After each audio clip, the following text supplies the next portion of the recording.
लिंडोंग तेजी से जुआनिन रिवर की गहराई में जा रहा था, पर वहाँ का कोल्ड ओरा काफी घना था। डियाओ कहता है कि मैं भी इस ओरा से बचने में तुम्हारी मदद नहीं कर पाऊंगा। जियोयान अपनी फायर से उस ओरा से बच रहा था, पर धमाके की वजह से जियोयान और लिंडोंग अलग हो जाते हैं। तभी एक पत्थर तेजी से लिंडोंग की तरफ आता है, जिससे वो घायल होकर नदी की गहराई में गिरने लगता है। फिर अब हम देखते हैं कि लिंडोंग की जब आँख खुलती है तो एक अलग ही जगह पर होता है। वो काफी घायल था। डियाओ बताता है कि तुम्हारी चोटें काफी गंभीर है। लिंडोंग पूछता है कि हम अभी कहाँ हैं, तो बताता है कि अभी हम जुआनिन रिवर के डेड विंड जोन में हैं, इसीलिए कोल्ड और इविल ओरा इस जगह नहीं आ सकता, इसीलिए हम अभी सेफ हैं। लिंडोंग उसे कहता है कि क्या तुमने मेरी जान बचाई और इस जगह को ढूंढा। डियाओ कहता है कि इस जगह को टेलिस्मान स्टोन ने खोजा, और अगर ये नहीं होता तो तुम कब से कोल्ड और इविल ओरा से मर चुके होते। लिंडोंग को जियोयान की फिक्र होती है और वो कहता है कि हमें जल्दी से उसे ढूंढना होगा। अगर उस पर कोल्ड एंड इविल ओरा का हमला हुआ तो वो बच नहीं पाएगा। डियाओ कहता है कि तुम लापरवाही से काम नहीं ले सकते, तुम्हें पहले अपने घाव को ठीक करना होगा, तभी तुम जिंदा रह पाओगे। और वैसे भी जियोयान एक डेमोनिक बीस्ट है, साथ ही उसने ब्लड ड्रैगन बेट के ब्लड को भी निगला था, इसीलिए ये इविल ओरा उसका कुछ नहीं बिगाड़ पाएगा। लिंडोंग कहता है कि वाकई जियोयान अब काफी पावरफुल हो चुका है, पर अभी हमें यहाँ से निकलने का कोई रास्ता ढूंढना होगा, हो सकता है कि वो मुसीबत में हो। डियाओ कहता है कि तुम अभी ज्यादा मत सोचो, तुम्हें सबसे पहले अपनी चोटों को ठीक करना चाहिए, फिर हम बाहर निकलने का कोई रास्ता ढूंढेंगे। लिंडोंग उसकी बात मान लेता है और वो वहीं बैठकर कल्टिवेशन करके ट्रू एनर्जी को एजो करने की कोशिश करता है, पर वो ऐसा नहीं कर पाता। और डियाओ को बताता है कि यहाँ हेवन एंड अर्थ की ट्रू पावर बहुत कोल्ड है, इसीलिए इसे एजो नहीं किया जा सकता। डियाओ बताता है कि यह सब इस सिविल एंड कोल्ड ओरा की वजह से होना चाहिए, पर उसे एक आइडिया आता है और उससे कियान कुन बैग मांगता है। लिंडोंग उसे अपना बैग दे देता है और पूछता है कि तुम इससे क्या करना चाहते हो।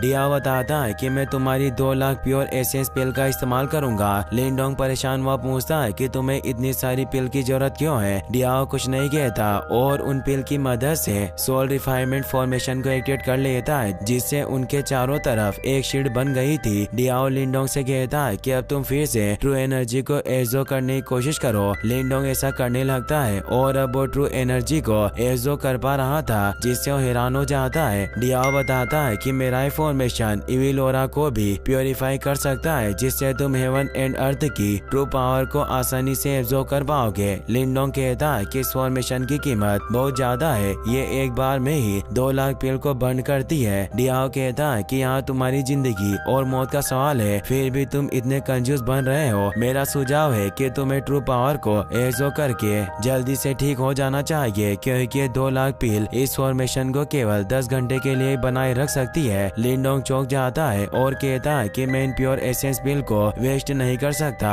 और अब वो ट्रू एनर्जी को एजो करने लग जाता है। डियाओ भी अब लिंडोंग की जल्दी से ठीक होने में मदद करने लगता है, जिससे लिंडोंग 4 घंटे में ही पूरी तरह से ठीक हो जाता है और अब वो काफी अच्छा फील कर रहा था। वो डियाओ को बताता है कि मेरे अंदर की ट्रू पावर अब बहुत ज्यादा बढ़ चुकी है, वास्तव में तुम्हारा फॉर्मेशन बहुत कमाल का है, और अब हमें जियोयान को ढूंढने के लिए यहाँ से निकलने का रास्ता ढूंढना होगा। पर मैं यहाँ जियोयान को अपनी मेंटल पावर से बिल्कुल भी फील नहीं कर पा रहा हूँ। डियाओ बताता है कि कोई अजीब बात नहीं है, कोल्ड और इविल ओरा ट्रू पावर के प्रति बहुत सेंसिटिव होता है, इसीलिए मेरे विचार से तुम्हें यहाँ रहकर डेओरिंग एस्टल सिंबल को रिफाइन करना चाहिए। भले ही जुआनिन रिवर का वातावरण खतरनाक हो, लेकिन ये कोल्ड और इविल ओरा ट्रू नेचुरल फोर्स के लिए एक बैरियर का काम करती है, और जब तुम डेओरिंग एस्टल सिंबल को एजो करने की कोशिश करोगे तभी तेज एनर्जी निकलेगी, जिस वजह से अगर तुम बाहर किसी जगह पर इस एस्टल सिंबल को एजो करने की कोशिश करोगे तो मजबूत लोग तुम्हें रोकने की कोशिश करेंगे और इस एस्टल सिंबल को छीन लेंगे। लिंडोंग भी उसकी बात समझ जाता है और कहता है कि मैं टेंग शा के साथ पहले ही दुश्मनी मोल ले चुका हूँ और अब बहुत से लोग इस ट्रेजर के बारे में जान चुके हैं, इसीलिए इस एस्टल सिंबल को यही एजो करना सबसे उचित रहेगा। और अब वो डेओरिंग एस्टल सिंबल को बाहर निकाल लेता है, जिससे वहाँ ओल्ड सिंबल मास्टर का प्रोजेक्शन भी एक्टिवेट हो जाता है। वो कहते हैं कि एस्टल सिंबल उन लोगों के लिए नहीं है जिन्हें इनके लिए चुना नहीं गया हो।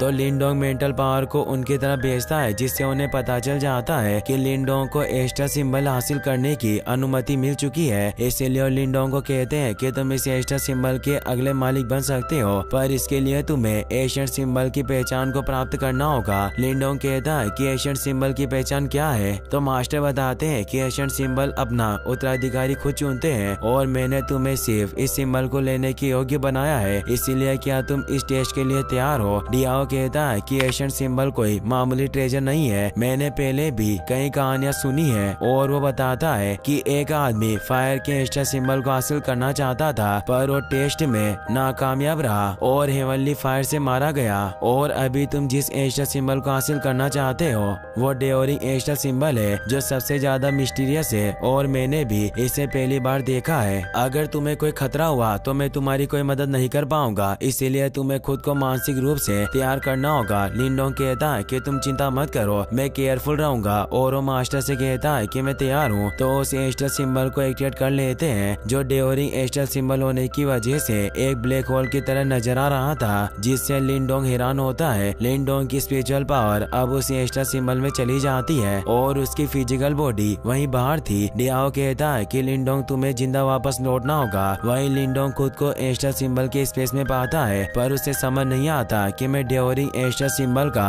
मास्टर बनने के लिए क्या करूं, क्योंकि वो पूरी जगह खाली थी। वो ओल्ड सिंबल मास्टर को हाथ लगाता है, पर वहाँ कोई नहीं होता। लिंडोंग आगे बढ़ने लगता है, तभी लिंडोंग को कोई दिखाई देता है, इसीलिए उसके पास चला जाता है। वो एस्टर सिंबल की स्पिरिट थी। वो स्पिरिट उसे कहती है कि लड़के तुम यहाँ खो चुके हो। लिंडोंग बोलता है कि तुम मेरे साथ क्या करना चाहते हो? वो स्पिरिट बताता है कि मैं सारी डार्कनेस का सोर्स हूँ, यानी मैं ही डेओरिंग एशियन सिंबल हूँ और तुम मुझे देख पा रहे हो। इसका मतलब यह है कि और सिंबल मास्टर हेटोंग ने तुम्हें यहाँ भेजा है। अब तुम्हें मेरे टेस्ट को पास करना होगा। और स्पिरिट उसे अपनी डार्क पावर से पकड़ने लग जाती है और कहती है कि धीरे धीरे तुम्हारे सारे सेंसेस लुप्त हो जाएंगे और जो कुछ भी तुम्हारा है वो सब में निकल जाऊंगा। तुम हमेशा के लिए मेरे डार्कनेस के प्रिजन में कैद रहोगे। और उसे डार्कनेस में फंसा देते हैं। लिंडोंग को इसी डार्कनेस से बाहर निकलकर इस टेस्ट को पास करना था। फिर अब हम बाहर डियाओ को देखते हैं, जो कह रहा था कि लिंडोंग को एस्टर सिंबल में गए हुए 3 महीने बीत गए और अभी तक कोई हलचल नहीं हुई। बेहतर होगा कि तुम जल्दी बाहर निकल आओ, मैं हमेशा के लिए यहाँ नहीं रहना चाहता। तभी वहाँ कुछ डीमन आने लगते हैं। डियाओ ने देखकर खुश होता है और कहता है कि मैं काफी समय से बोर हो रहा था, पर अब मैं इनके साथ खेल सकता हूँ। और वो उन डीमन से फाइट करने लग जाता है। वहीं लिंडोंग की स्पिरिचुअल बॉडी डार्कनेस प्रिजन में रहने की वजह से काफी कमजोर हो गई थी और उसकी पूरी बॉडी में क्रैक्स आने लग गए थे। वो लगातार आगे बढ़ रहा था। लिंडोंग कहता है कि मुझे ऐसा फील हो रहा है मानो मुझे इस जगह पर सैकड़ों साल गुजर गए हो, पर मैं यहाँ से निकलना चाहता हूँ। तभी वहाँ एक रोशनी होती है। लिंडोंग को लगता है कि वो अब बाहर जा सकता है, इसीलिए वो उस रोशनी की तरफ जाता है। वो जब अपनी आंखें खोलता है तो अपनी बहन किंग टेन के साथ होता है। उसे ऐसा लग रहा था कि अभी तक जो हुआ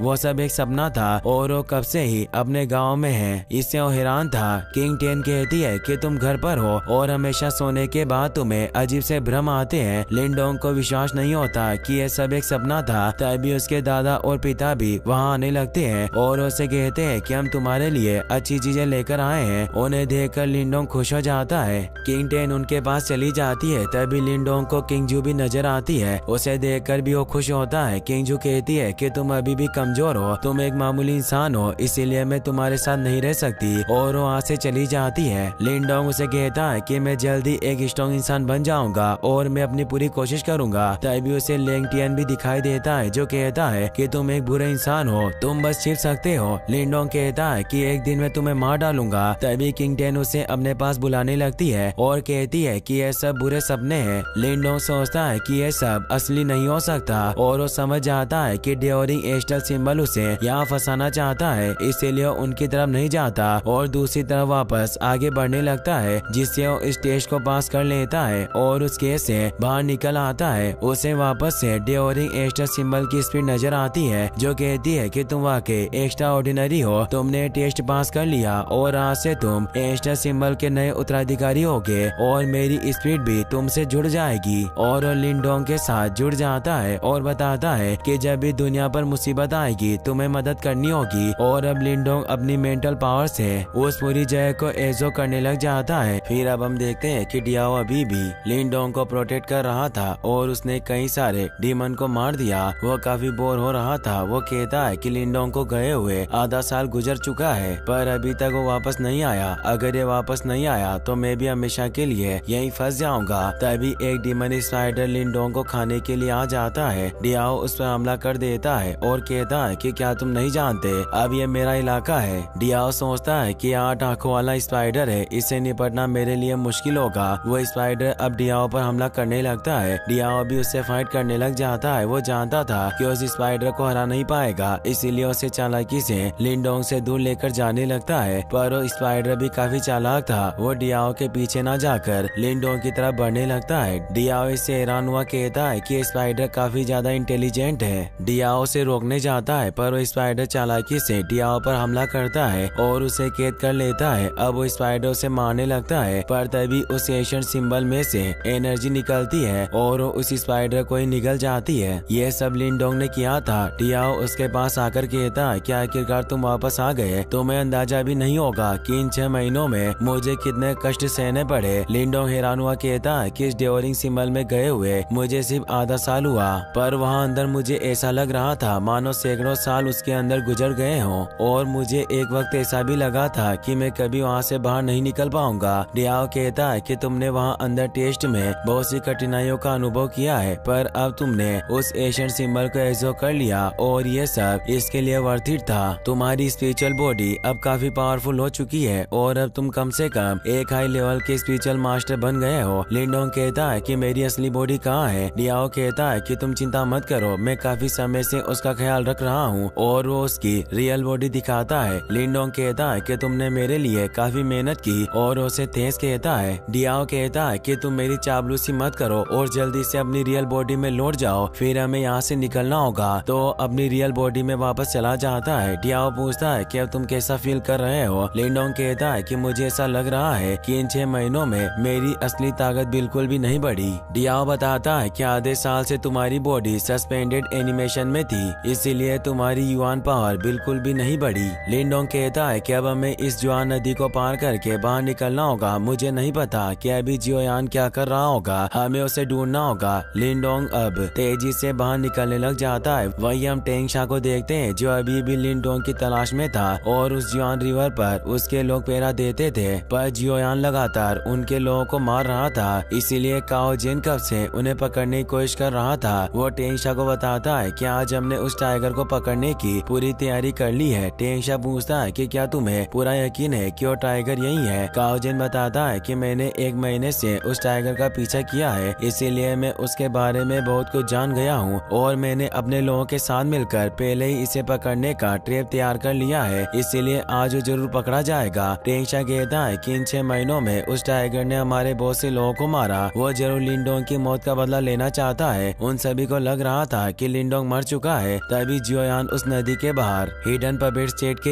एक स्टूडेंट को मारकर ले आता है, पर तभी काओ जेन के साथी उसे घेर लेते हैं। वही हम लिंडोंग को देखते हैं जो डेवरिंग सिंबल की मदद से उस नदी से बाहर आने लगता है। डेवरिंग सिंबल लिंडोंग को प्रमोट कर देता है और अब वो मैनिफेस्टेशन रियल्म के हाफ स्टेज में पहुंच गया से वो खुश हो जाता है और कहता है कि एशियन सिंबल वास्तव में स्ट्रॉन्ग है और ये तुरंत कोड एंड इविल ओरा को हेवन एंड अर्थ की ट्रू पावर में बदल सकता है। डियाओ बताता है कि ऐसे मान ट्रेजर के लिए ये सब करना बहुत मामूली बात है और मुझे लगता है कि इस डेवरिंग एशियन सिंबल की पावर इससे बहुत ज्यादा है। इसकी मदद से अब तुम अपनी सभी स्किल का इस्तेमाल उनकी 100% पावर के साथ कर पाओगे। लिंडोंग खुश हुआ कहता है कि अगर ऐसी बात है तो मैं इस इविल एंड कोल्ड ओरा का इस्तेमाल करके यहाँ अपने रियल्म को बहुत ज्यादा बढ़ा सकता हूँ और मैं सीधे अभी लेट स्टेज मैनिफेस्टेशन रियल्म में पहुँच सकता हूँ। डियाओ कहता है कि तुम्हें इतनी जल्दबाजी नहीं करनी चाहिए, भले ही तुम इस डेवरिंग सिंबल की मदद से इस सिविल ओरा को जल्दी से प्यूरिफाई कर सकते हो, पर तुम अभी हाल ही में क्यू क्रिएशन रियल्म से मैनिफेस्टेशन रियल्म के हाफ स्टेप में पहुँचे हो, जिससे बहुत कम वक्त लगा। पर ऐसे स्कोर में भी कुछ लिमिटेशन होती है। अगर तुम बहुत जल्दी से अपने पावर को बढ़ाते जाओगे तो शायद तुम्हारा ऐसे स्कोर उस पावर को सह नहीं पाएगा और फट जाएगा। लिंडोंग इससे हैरान होता है। डियाओ कहता है कि तुम्हें इस डेवरिंग एशियन सिंबल जैसे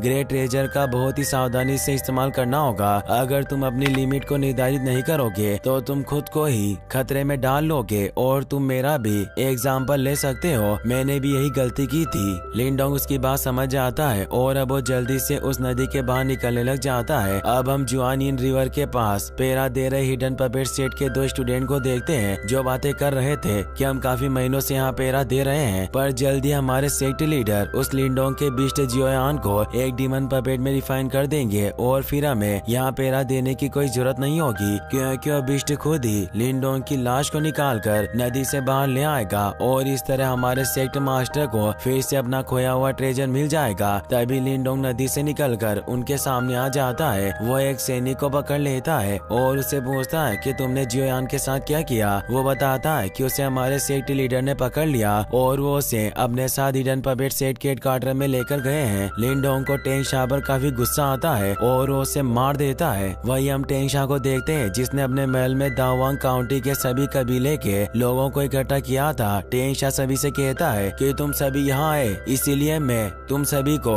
दिल से धन्यवाद देता हूँ, पर मैंने तुम सभी को कुछ खास मुद्दों पर चर्चा करने के लिए बुलाया है। और वो बताता है कि हम सभी जानते हैं कि हमारा दावांग काउंटी ग्रेनियान डायनेस्टी का सबसे बड़ा इलाका है, लेकिन फिर भी हमारी ताकत और पोजीशन उन मेजर 4 क्लेन के आसपास भी नहीं है। और इस सब की एक बड़ी वजह है कि हम सभी कबीले के लोग बिखरे हुए हैं। अगर हम सभी एकजुट हो जाएं, तो हम भी उन 4 महान कबीलों की तरह एक स्ट्रॉन्ग फैमिली बन सकते हैं। मामूली कबीले के लोग उसकी बात से एग्री करते हैं और कहते हैं कि हम आपके साथ अलायंस बनाने को तैयार हैं। पर ग्रेट डीमन सेक्ट और वुमेंग सेक्ट के लीडर कुछ नहीं कह रहे थे, इसीलिए टेंग शाह से पूछता है कि तुम्हारे मेरे साथ मिलकर अलायंस बनाने के बारे में क्या विचार है। मूले कहता है कि अलायंस को बनाना एक बहुत ही बड़ी बात है, इसीलिए मुझे इस पर सोचने का थोड़ा समय चाहिए। वो जोंग भी कहता है कि मुझे भी अपने कबीले में लौटकर अपने एल्डर से इस बारे में बात करनी होगी। टेंग शाह अब काओ जेन को वहाँ बुलाता है जिसने जियोयान को बंदी बना रखा था और वो उसे सभी के सामने ले आता है। कियान कहती है कि लिंडोंग का माउंट है, इन लोगों ने इसे भी पकड़ लिया। टेंग शाह बताता है कि तुम सभी इस जानवर को तो जानते ही होंगे, ये उस लड़के लिंडोंग का साथी है। मैं इसे जल्दी एक डीमन पपेट में रिफाइन कर दूंगा। मूले समझ जाते हैं कि इस डेमोनिक बिस्ट का इस्तेमाल करके लिंडोंग के छीने गए ट्रेजर की तलाश करना चाहता है। कियान कहती है कि हम टेंग शाह का स्वभाव अच्छी तरह से जानते हैं, अगर इसे एक बार खजाना मिल गया तो यह कुछ समय बाद ही हमारे ग्रेट डीमन सेक्ट को नष्ट कर देगा।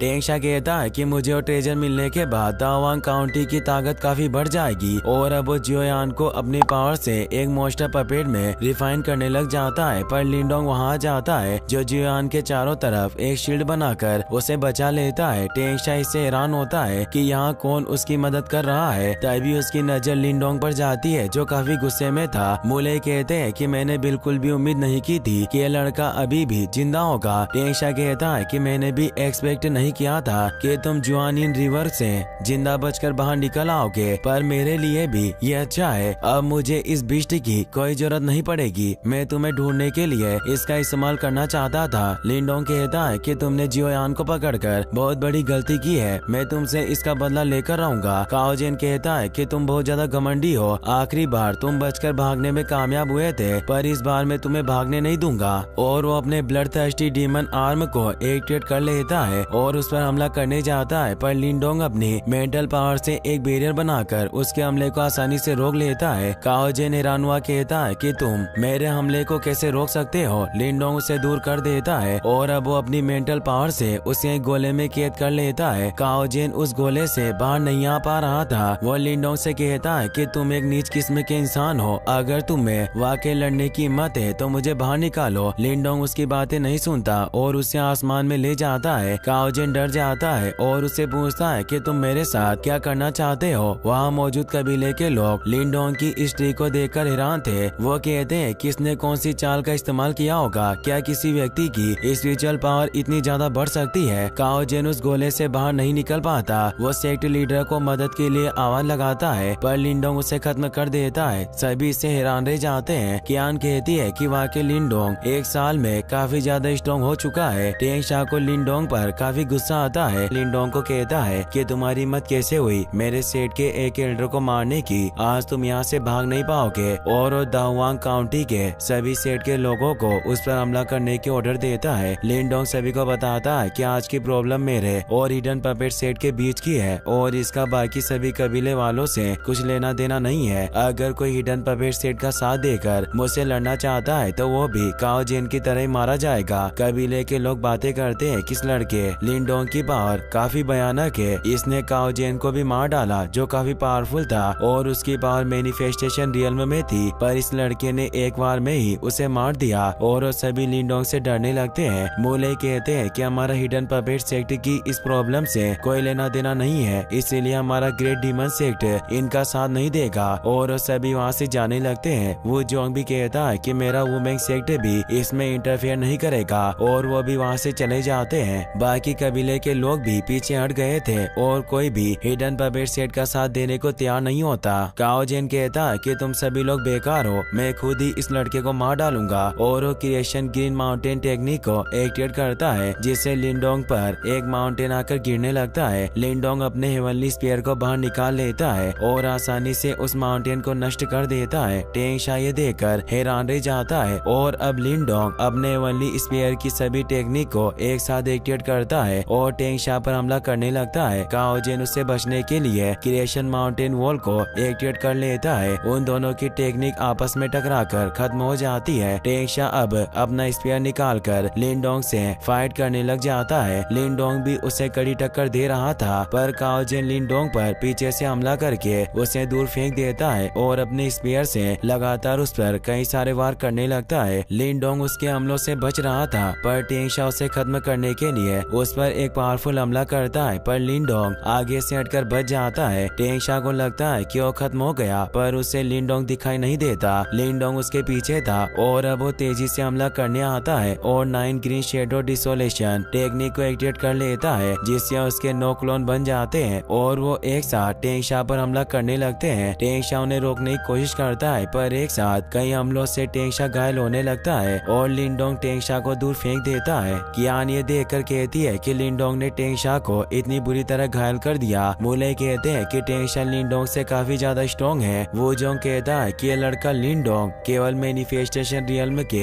हाफ स्टेज में है, पर फिर भी ये टेंगशा के हमलों को रोक रहा था और उसे घायल कर दिया। लिंडोंग अब टेंगशा से कहता है कि तुम्हारी लेट स्टेज मैनिफेस्टेशन रियल्म की पावर भी मेरे सामने बेकार है। टेंगशा कहता है कि लड़के तुम बहुत ज्यादा एरोगेंट हो, पर अब मैं तुम्हें अपनी असली पावर दिखाऊंगा और वो क्रिएशन मार्शल आर्ट की मदद से सी डिवाइडिंग सील को एक्टिवेट करने लगता है। लिंडोंग कहता है कि तुम इस बेकार के मार्शल आर्ट को रियल क्रिएशन मार्शल आर्ट समझते हो, तुम वाकई मूर्ख हो। और अब वो अपनी desert celestial finger cage martial art को एक्टिवेट कर लेता है, जिससे वो जायंट डिवाइन बॉडी बाहर आ जाती है। टेंगशा उस पर अपनी डिवाइनिंग सील से हमला करता है, तो लिंडोंग अपनी डेजर्ट सेलेस्टियल के 1 फिंगर मूव से सील को नष्ट कर देता है, जिससे तेज एनर्जी निकलती है। वहाँ मौजूद सभी लोग कुछ देख नहीं पा रहे थे और टेंगशा भी दूर हो जाता है। लिंडोंग कहता है कि अब तुम्हें एहसास हो गया होगा कि तुम्हारी सबसे स्ट्रॉन्ग मार्शल आर्ट भी बहुत बेकार है, और अब वो डेजर्ट सेलेस्टियल फिंगर केज की सेकंड फिंगर को एक्टिवेट करके उस पर हमला करने लगता है, जिससे 2 फिंगर तेजी से टेंगशा की तरफ बढ़ने लगती है। टेंगशा हैरान रह जाता है और कहता है कि लड़का सक्सेसिव क्रिएशन मार्शल आर्ट को भी एक्टिवेट कर सकता है, और वो लिंडोंग के हमले को रोकने के लिए hidden puppet blood skull seal को एक्टिवेट कर लेता है, जिससे एक जायंट स्केलेटन प्रकट होता है जो सेलेस्टियल फिंगर केज की डिवाइन बॉडी को रोकने लगता है। लिंडोंग स्केलेटन को नष्ट करने की कोशिश करता है, पर टेंगशा चालाकी से उस डिवाइन बॉडी पर अपना जड़ छोड़ने लगता है। डियाओ को ये बात पता चल जाती है और वो जियोयान को सावधान रहने को कहता है। लिंडोंग अब डेओरिंग एशियंट सिंबल को एक्टिवेट कर लेता है, जिससे स्केलेटन ब्लैक होल में समा जाता है। लिंडोंग उसे कहता है कि अब तुम मुझसे नहीं बच पाओगे और डिवाइन बॉडी की 2 फिंगर मुंह से वापस हमला करता है। टेंगशा एक शील्ड बनाकर उसे रोकने की कोशिश करता है, पर वो रोक नहीं पाता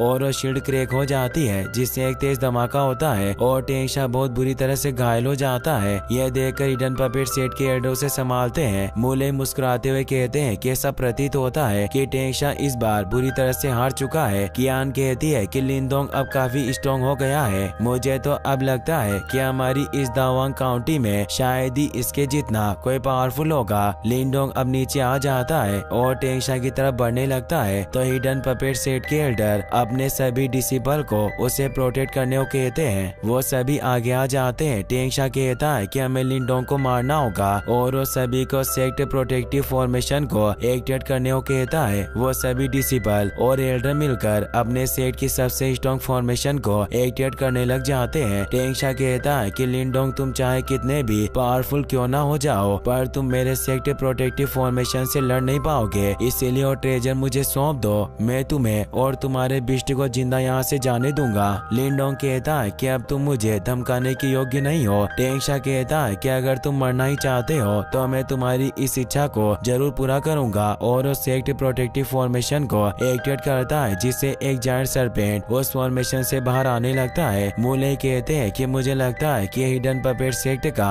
आखिरी ट्रम्प कार्ड है। कियान कहती है कि इस फॉर्मेशन की पावर काफी ज्यादा लग रही है, मुझे समझ नहीं आ रहा कि लिंडोंग इसका सामना कैसे करेगा। वो पाइथन तेजी से लिंडोंग की तरफ बढ़ रहा था। लिंडोंग अब अपने डेवरिंग एशियन सिंबल के डेवरिंग प्रिंसिपल को एक्टिवेट कर लेता है, जिससे वो पाइथन और पूरा फॉर्मेशन उस ब्लैक होल में समाने लगते हैं। यह देखकर मूले और बाकी सभी लोग डर जाते हैं और कहते हैं कि यह वाकई बहुत ही स्ट्रेंज पावर है। देखते ही देखते वो पूरा फॉर्मेशन खत्म हो जाता है और तेज एनर्जी निकलती है। वहीं हम किंगजू को देखते हैं जो अपने सेट के लगाए हुए एक फॉर्मेशन को ठीक करने आई थी। स्टूडेंट किंगजू को बताते हैं कि हमने इस फॉर्मेशन को रिपेयर कर दिया है। एल्डर माई किंगजू से कहता है कि इस फॉर्मेशन को जरूर इंसानों के द्वारा डैमेज किया गया होगा। किंगजू कहती है कि मुझे लगता है कि कोई जल्दी होने वाले 100 क्लेन वॉर को रोकना चाहता है। तभी उसे भी लिंडोंग के डेवरिंग सिंबल से निकलने वाली एनर्जी महसूस होती है। माई कहता है कि इस बार की स्ट्रेंज एनर्जी बहुत स्ट्रॉन्ग थी। किंगजू कहती है कि वही फ्लक्चुएशन था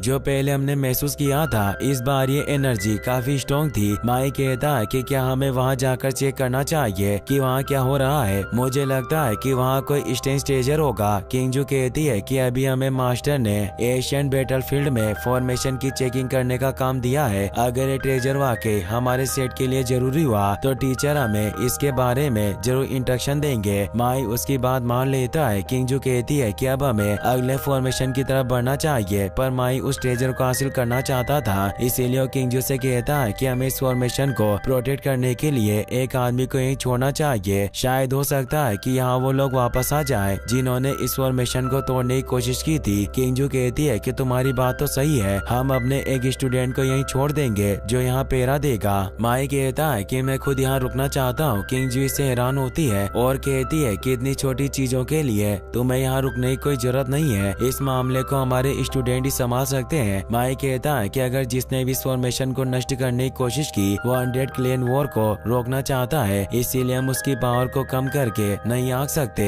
किंगजू उसकी बात मान लेती है और उसके यहीं रुकने के लिए मान जाती है। अब वो अपने सेट के सभी स्टूडेंट के साथ वहाँ से निकल जाती है। माई हंसते हुए कहता है कि मैं उस स्टेन ट्रेजर को आसानी से चूक नहीं सकता, मैं उसे हासिल करके रहूंगा, और वो दावांग काउंटी की तरफ बढ़ने लग जाता है। वहीं हम लिंडोंग को देखते हैं जिसके हमले से हिडन पपेट सेट के सभी स्टूडेंट घायल हो चुके थे। वो जो कहता है कि मुझे विश्वास नहीं हो रहा कि एक अकेला लड़का पूरे हिडन पपेट सेट को हरा सकता है। मूले कहता है कि मुझे लग रहा है कि लिंडोंग ने उस रेयर ट्रेजर को एजो कर लिया। कियान कहती है कि अच्छा हुआ कि ये ट्रेजर लिंडोंग के हाथ लग गया, अगर ये टेंगशा के हाथ में आ जाता तो हमें बर्बाद कर सकता था। लिंडोंग अब टेंगशा से कहता है कि तुम्हारे पास जितनी भी टेक्निक है उन सभी का इस्तेमाल करो, पर आज तुम मुझे नहीं रोक पाओगे। टेंगशा अपने सभी लोगों को फिर से फॉर्मेशन एक्टिवेट करने को कहता है। एल्डर बताता है कि हमारी सारी एनर्जी खत्म हो चुकी है, अब हम फॉर्मेशन नहीं बना सकते। टेंगशा कहता है कि चाहे आज कुछ भी हो जाए मैं इस लड़के को यहाँ से जिंदा बाहर नहीं निकलने दूंगा। लिंडोंग उसे कहता है कि तुम हार चुके हो लेकिन अभी मुझे मारना चाहते हो, लगता है तुम्हें अपनी जान प्यारी नहीं है, और वो अपने पावर को एक्टिवेट कर लेता है। लेकिन तभी वहाँ टेंगले आ जाता है। टेंगशा उसे कहता है कि उस जानवर को मार डालो। टेंगले जियोयान पर हमला नहीं करता बल्कि उसे कैसे आजाद कर देता है, क्योंकि वो जान गया था कि वो लिंडोंग से जीत नहीं पाएंगे। जियोयान अब लिंडोंग के पास आ जाता है। टेंगशा गुस्से में टेंगले से कहता है कि तुमने क्या किया। टेंगले लिंडोंग के सामने हाथ जोड़ लेता है और कहता है कि मैं जानता हूँ कि तुम दयालु हो, इसीलिए हमारे हिडन पपेट सेट को माफ कर दो। टेंगशा टेंगले से गुस्सा था और अपने ही बेटे पर हमला कर देता है और उसे कहता है कि जब से मैंने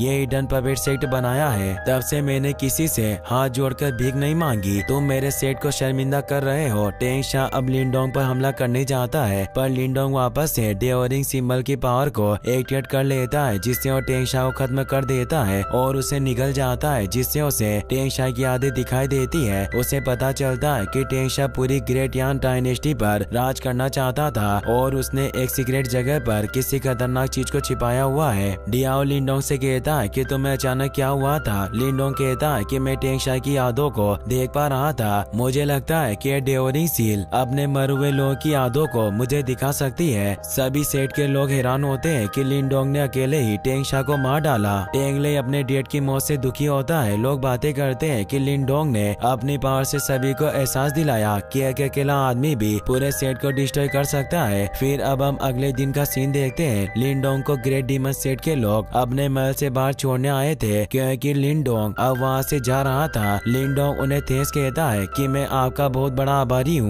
जो आपने मुझे कई सारी एसएस पील और ये बैटल रोक दिया। मूले हंसते हुए कहते हैं कि तुम हमारे साथ क्यों मजाक कर रहे हो, तुमने अकेले ही हिडन पपेट सेट को हराया है और हमारा ग्रेट डीमन सेट कब से उनका दुश्मन था और तुम्हारी वजह से अब हमारी सबसे बड़ी प्रॉब्लम खत्म हो चुकी है और इस मदद के बदले ये पिल और ये कपड़े कुछ भी नहीं है। कियान उसे कहती है कि क्या तुम अब इनर लिन फैमिली में होने वाले यंग जनरेशन के डुएल बैटल में शामिल होने जाओगे। लिनडोंग कहता है कि तुमने सही अनुमान लगाया। कियान कहती है कि मुझे तुम्हारी एबिलिटीज पर ट्रस्ट है, तुम वाकई अपने क्लैन के डुएल बैटल में सबसे अलग नजर आओगे। लिनडोंग उसे इसके लिए थैंक्स कहता है और बताता है कि मुझे तुमसे एक मदद चाहिए। कियान कहती है कि चाहे कुछ भी हो मैं तुम्हारी मदद जरूर करूंगी। लिनडोंग कहता है कि मैं दावांग काउंटी में जब आया था तब ग्रेट ईगल सिटी के ईगल मार्शल क्लैन ने मेरी काफी मदद की थी, इसीलिए अगर उन पर कोई मुसीबत आए तो आप उनकी मदद जरूर करना और अगर फ्यूचर में मुझे मौका मिला तो इस मदद का एहसान जरूर चुकाऊंगा।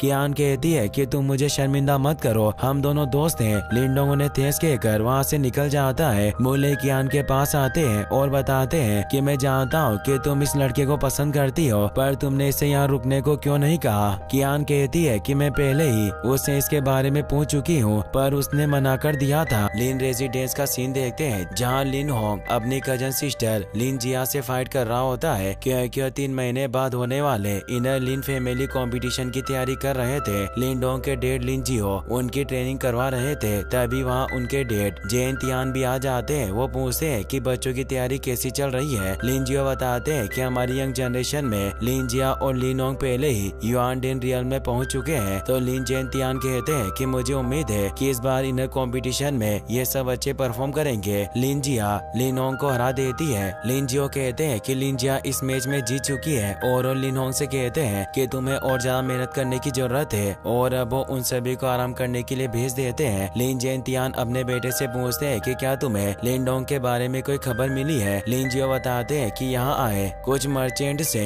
मुझे पता चला कि लिनडोंग दावांग काउंटी में काफी फेमस हो गया है। लिन जेन तियान हंसते हुए कहते हैं कि लिनडोंग काफी एक्स्ट्रा ऑर्डिनरी है, उसने जरूर दावांग काउंटी में बिग अचीवमेंट हासिल की होगी और अब वो उससे किंग टेन के बारे में पूछते हैं। लिन जियो बताते हैं कि किंग टेन पिछले 1 साल से पहाड़ों में अकेले ट्रेनिंग कर रही है और अब वो क्यू क्रिएशन रियल में पहुंच चुकी है। तो कहते हैं कि किंग टेन भी अब काफी एक्स्ट्रा ऑर्डिनरी हो गई है और मुझे ट्रस्ट है कि इस बार इनर फैमिली कंपटीशन में हमारी ब्रांच जरूर जीत हासिल करेगी। लिन जियो कहते हैं कि मुझे किंग टेन के बारे में कुछ अजीब लगता है, जब से वो अपनी ट्रेनिंग से लौटी है वो पूरी तरह से बदल गई और मुझे उसमें बहुत ही मिस्टीरियस एहसास होता है। वही हम जंगल में किंग टेन को देखते हैं जिसके पास एक मिस्टीरियस मास्टर आता है जो ही उसे पिछले 1 साल से ट्रेन करा रहा था और वो उसे अपने साथ लेकर जाना चाहता था। इसीलिए किंग टेन से पूछता है कि क्या तुम मेरे साथ चलने को तैयार हो। किंग टेन कहती है कि सीनियर पिछले 1 साल में आपने मेरी काफी मदद की है, लेकिन मैं अभी भी अपनी फैमिली के साथ रहना चाहती हूँ। मुझे उम्मीद है कि आप ये बात समझ सकते हो। सीनियर कहते हैं कि अगर तुम मेरे साथ नहीं चलना चाहती तो तुम्हें चिंता करने की कोई जरूरत नहीं है, मैं तुम्हें साथ चलने के लिए फोर्स नहीं करूंगा और उसे एक पेंडेंट देते हैं। किंग टेन पूछती है कि क्या चीज है तो मास्टर बताता है कि हमारे सेट का मार्क है, अगर एक दिन तुम अपनी पावर के साथ इस मार्क को एक्टिवेट करने में कामयाब हो गई तो तुम मुझे वापस बुला सकती हो और मुझे उम्मीद है कि इसमें ज्यादा वक्त नहीं लगेगा। यह कहकर वहाँ से चला जाता है। वहीं हम लिनडोंग को देखते हैं जो हिडन पपेट माउंटेन की तरफ आया था। लिंडिया उससे पूछता है कि तुम यहाँ क्या लेने आए हो। लिनडोंग बताता है कि मैंने टेंगशा की मेमोरी में इसी जगह कुछ अजीब चीज देखी थी, इसीलिए मैं वही चीज ढूंढने आया हूँ। यहाँ इविल एंड कोल्ड ऑरा बहुत ज्यादा है, शायद वहाँ कोई खतरनाक चीज छिपी हुई होगी। उसे माउंटेन के अंदर जाने का एक रास्ता नजर आ जाता है जिसमें जब वो अंदर जाता है तो उसे वहाँ एक बहुत बड़ा होल दिखाई देता है। लिनडोंग दरवाजा खोलकर जल्दी से अंदर आ जाता है। वो फील करता है कि वहाँ का इविल ऑरा बहुत ज्यादा डेंजरस है। वहाँ एक पपेट को कैद करके रखा हुआ था। डियाओ लिनडोंग को आगे बढ़ने से मना करता है। लिनडोंग पूछता है कि ये क्या चीज है तो उसे बताता है कि एक स्पिरिचुअल पपेट है जिसे ब्लड स्पिरिट पपेट भी कहा जाता है, जो सबसे भयानक स्पिरिचुअल पपेट होती है। लिंडोंग कहता है कि स्पिरिचुअल पपेट किसे कहते हैं। डियाओ से समझाता है कि तुम्हारे पास जो पपेट है वो तेलिस्मान पपेट है, जिसे चलाने के लिए पिल की जरूरत पड़ती है, पर स्पिरिट पपेट का इस्तेमाल करने के लिए पिल की जरूरत नहीं पड़ती।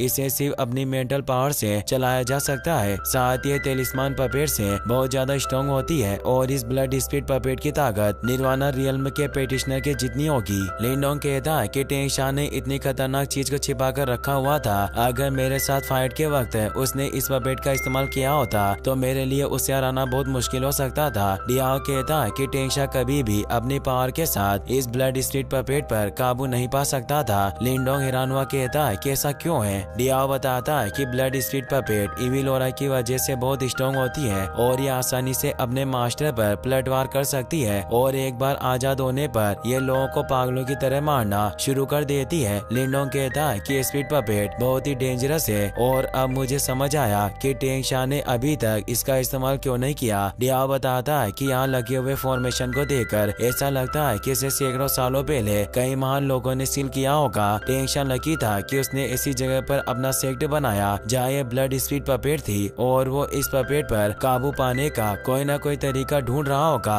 लिंडोंग कहता है कि ब्लड स्पिरिट पपेट बहुत ही डेंजरस है, इसीलिए ऐसी खतरनाक चीज लोगों को मार सकती है और हमें यहाँ बाहर के रास्ते को बंद कर देना चाहिए ताकि कोई यहाँ अंदर ना आ सके और वहाँ से जाने लगता है। डियाओ वहाँ से नहीं जाता और कहता है कि हमें कभी भी इतनी खतरनाक चीज को यहाँ नहीं छोड़ना चाहिए। लिंडोंग पूछता है कि क्या तुम्हारे पास इस स्पिरिट पपेट को वश में करने का कोई रास्ता है। डियाओ कहता है कि मैं अपनी करंट पावर के साथ ऐसा नहीं कर सकता, पर ये तेलिस्मान स्टोन इस पर काबू पा सकता है। ये स्टोन बहुत ही ज्यादा मिस्ट्री से भरा हुआ है और इसकी मदद से तुम इस ब्लड स्पिरिट पपेट को इस स्टोन के अंदर सील कर सकते हो ताकि तुम इस पपेट को फ्यूचर में अच्छे से ट्रेन कर पाओ। लिंडोंग को उसकी बातों में विश्वास नहीं होता और उसे कहता है कि क्या तुम्हें पूरा विश्वास है कि हम इस तेलिस्मान स्टोन की मदद से इस पपेट पर काबू पा सकते हैं। डियाओ सोच में पड़ जाता है और कहता है कि मुझे पूरा यकीन तो नहीं है, लेकिन मुझे कम से कम 70% कॉन्फिडेंट है और अगर तुम्हारे पास निर्वाणा रियल्म के जितनी पावर है तो तुम निश्चित रूप से इस तेलिस्मान सिंबल स्टोन को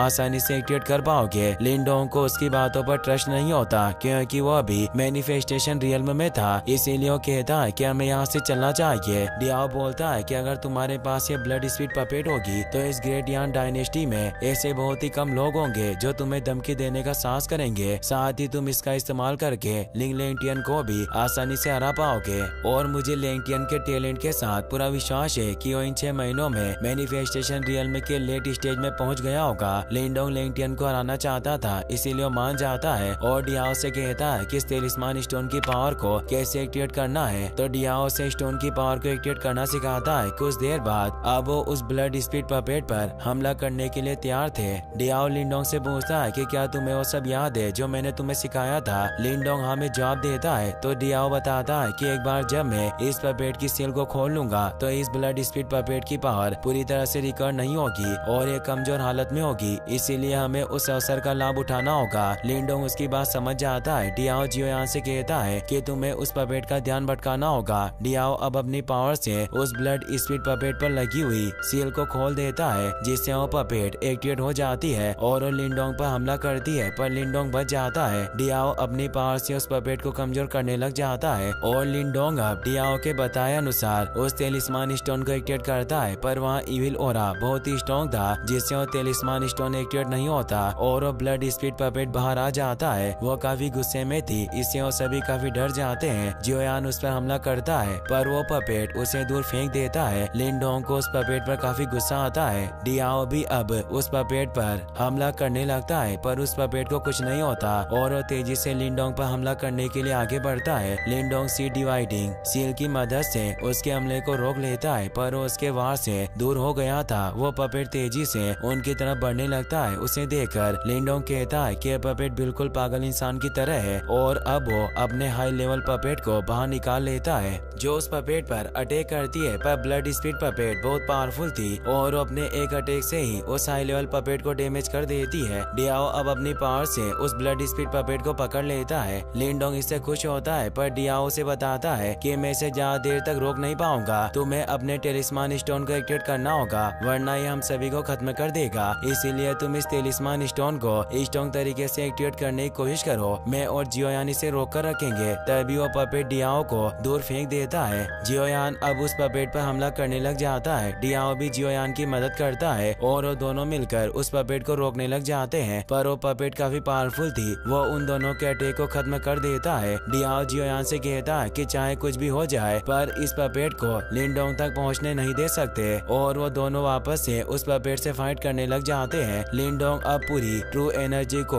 उस टेलिस्मान स्टोन में डालकर उसकी पावर को एक्टिवेट करने की कोशिश कर रहा था, पर वो टेलिस्मान स्टोन एक्टिवेट नहीं हो रहा था। वो सोचता है कि मैंने अपनी सारी ट्रू एनर्जी इस्तेमाल कर ली, लेकिन फिर भी ये स्टोन एक्टिवेट नहीं हुआ। मुझे जल्दी से कोई दूसरा तरीका निकालना होगा। तभी उसकी नजर उस पपेट की केज पर जाती है जहाँ काफी कोल्ड एंड इविल हो रहा था। लिनडोंग को आइडिया आता है कि वो डेवरिंग सिंबल की मदद से इस ऑरा को ट्रू एनर्जी में बदल सकता है, और अब वो उस केज के ऊपर चला जाता है और डियाओ से कहता है कि तुम्हें इस पपेट को थोड़ी देर और रोक कर रखना होगा। तभी वो पपेट जियोयान को हराकर दूर फेंक देती है और डियाओ के पास आ जाती है। डियाओ लिनडोंग से कहता है कि तुम्हें थोड़ी जल्दी करनी होगी। लिनडोंग अब डेवरिंग सिंबल की पावर से उस सिविल ऑरा को ट्रू एनर्जी में बदलने लग जाता है, जिससे वो ट्रू एनर्जी टेलिस्मान स्टोन में जाने लगती है। पपेट ने डियाओ को भी घायल कर दिया था। अब वो पपेट लिनडोंग की तरफ बढ़ने लगती है। तभी लिनडोंग उस टेलिस्मान स्टोन को एक्टिवेट कर लेता है और उसकी सील की मदद से वो उस ब्लड स्पीड पपेट को अपने टेलिस्मान स्टोन में कैद कर लेता है। डियाओ इससे खुश होता है और लिनडोंग से कहता है कि तुमने बहुत अच्छा काम किया। लिनडोंग कहता है कि यह सब डेवरिंग सिंबल की वजह से हुआ, साथ ही तुम दोनों ने भी मेरी काफी मदद की, वरना मैं कभी उस ब्लड स्पीड पपेट पर काबू नहीं पा सकता था। डियाओ कहता है कि अगली बार से तुम उस डेवरिंग एशियन सिंबल का लापरवाही से इस्तेमाल मत करना, वरना अगर दूसरे लोगों का इस पर ध्यान चला गया तो इसे छीनने की कोशिश जरूर करेंगे। लिनडोंग कहता है कि मैं फ्यूचर में सावधान रहूंगा। अभी इस डेवरिंग सिंबल को एक्टिवेट करना जरूरी था, इसीलिए ही मैंने इसे एक्टिवेट किया। और वो डियाओ से पूछता है कि ब्लड स्पीड पपेट का मैं कैसे इस्तेमाल कर सकता हूँ। डियाओ बताता है कि तुम्हें ज्यादा चिंता करने की कोई जरूरत नहीं है। धीरे धीरे तुम्हारी स्पिरिचुअल पावर उस पपेट में जाने लगेगी और उस पर तुम्हारा स्पिरिचुअल साइन आ जाएगा, जिससे वो तुम्हारी स्पिरिचुअल पपेट बन जाएगी, और ऐसा होने में ज्यादा समय नहीं लगेगा और फिर तुम उस पपेट का इस्तेमाल कर पाओगे, लेकिन तुम उसका ज्यादा देर तक इस्तेमाल नहीं कर सकते,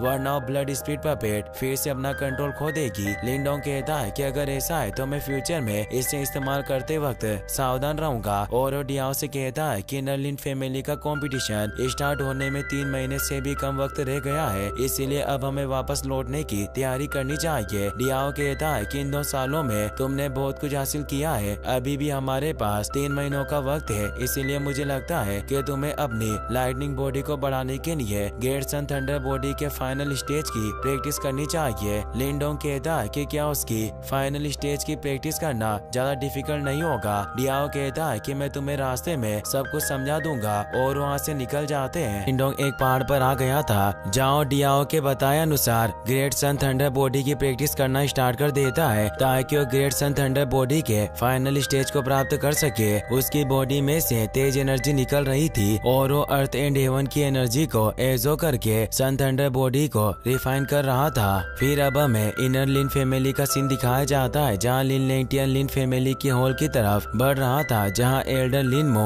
और लिन जेंग लिन कबीले के लीडर लिन फेन के साथ क्लैन कंपटीशन के बारे में चर्चा कर रहे थे। एल्डर लिन मो उन्हें लिनडोंग के बारे में बता रहे थे कि यान चेंग ब्रांच का लड़का लिनडोंग काफी एक्स्ट्रा ऑर्डिनरी है, इसीलिए उसकी ब्रांच को भी इनर लिन फैमिली में शामिल कर लेना चाहिए। पर एल्डर जेंग ऐसा नहीं चाहते थे। वो कहते हैं कि कभी भी उस लड़के की ताकत लिन लेंटियन के बराबर नहीं हो सकती, इसीलिए तुम्हें लिनडोंग को इतना बढ़ावा नहीं देना चाहिए। लिनमो कहते हैं कि जब मैं दावांग काउंटी के एशियन मॉन्यूमेंट में गया था तब वहाँ लिनडोंग ने काफी अच्छा प्रदर्शन किया था, और वहाँ लिनडोंग और लिन लेंटियन दोनों ने ही क्रिएशन मार्शल आर्ट प्राप्त की। साथ ही मुझे अभी दावांग काउंटी के लोगों से पता चला कि वो लड़का वहाँ काफी फेमस हो चुका है और उसने अकेले ही पूरे एक सेट को हरा दिया। एल्डर लिन जेंग कहते हैं कि ये सिर्फ अफवाहें हैं, हम इन पर विश्वास नहीं कर सकते। लिनडोंग सिर्फ आउटर ब्रांच का जूनियर स्टूडेंट है, उसकी तुलना कभी भी लिन लेंटियन से नहीं की जा सकती। लिनमो कहते हैं कि मैं उसकी तुलना